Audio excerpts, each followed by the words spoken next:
निश्चित रूप से, मैं आपको अतीत और भविष्य की प्रकृति के बारे में हिंदी में बताता हूं। अतीत की प्रकृति, पास्ट नेचर। अतीत में पृथ्वी पर प्रकृति बहुत अलग थी। समृद्ध जैव विविधता। लाखों साल पहले पृथ्वी पर पौधों और जानवरों की अनगिनत प्रजातियां थीं। घने जंगल, विशाल घास के मैदान और साफ नदियां थीं। मानवीय प्रभाव कम। तब मानव आबादी बहुत कम थी और उनका प्रकृति पर प्रभाव नगण्य था। पारिस्थितिकी तंत्र स्वाभाविक रूप से संतुलित थे।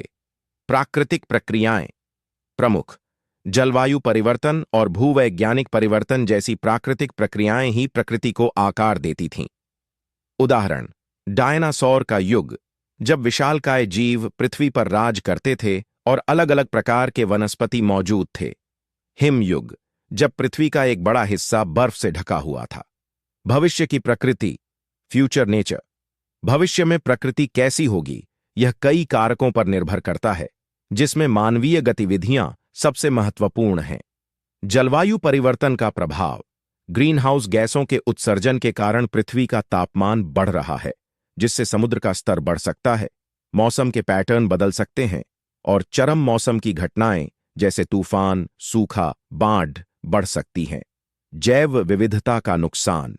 आवास, विनाश, प्रदूषण और जलवायु परिवर्तन के कारण पौधों और जानवरों की कई प्रजातियां विलुप्त होने के खतरे का सामना कर रही हैं। भविष्य में जैव विविधता में भारी कमी आ सकती है। प्रदूषण की समस्या। वायु, जल और मिट्टी का प्रदूषण भविष्य में भी एक बड़ी चुनौती बनी रह सकती है, जिसका सीधा असर प्रकृति और मानव स्वास्थ्य पर पड़ेगा। वनों की कटाई और भूमि का क्षरण।